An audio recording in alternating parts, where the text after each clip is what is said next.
പത്മമാഡത്തിനടുത്ത് ചെല്ല്. പത്മമാഡം പറയുന്ന അനുസരിക്ക്. എങ്ങനെയാ നന്ദിനി, നീ എന്റെ കൺമുന്നിൽ ഇങ്ങനെ ജീവനോട് നിൽക്കുമ്പോ നീ ഇവിടെയില്ല, ഇറങ്ങിപ്പോയതൊരു കള്ളം ഏട്ടനോട് എനിക്ക് പറയാൻ പറ്റൂ?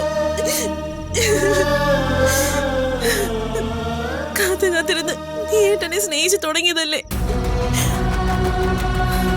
ഏട്ടൻ നിന്റെ ജീവനാണെന്ന് നീ പറയാൻ തുടങ്ങിയതല്ലേ?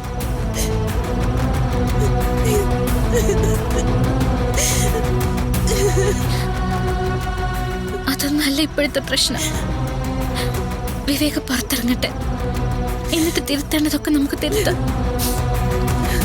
ഞാൻ പറയുന്നതനുസരിക്കാരുതി. അവര് പറയുന്നത് പോലെ ഞാൻ ഏട്ടനോട് ചെന്ന് പറഞ്ഞ് അതിന്റെ പേരിൽ ഏട്ടൻ നിന്നെ വെറുത്ത അത് ഞാൻ സഹിക്കും. ഇതിലും വലിയ തീയിൽ ചവിട്ടി ഞാൻ നടന്നിട്ടുണ്ട്. ഞാൻ സഹിക്കും ആരതി. നീ ചെല്ല ആരതി.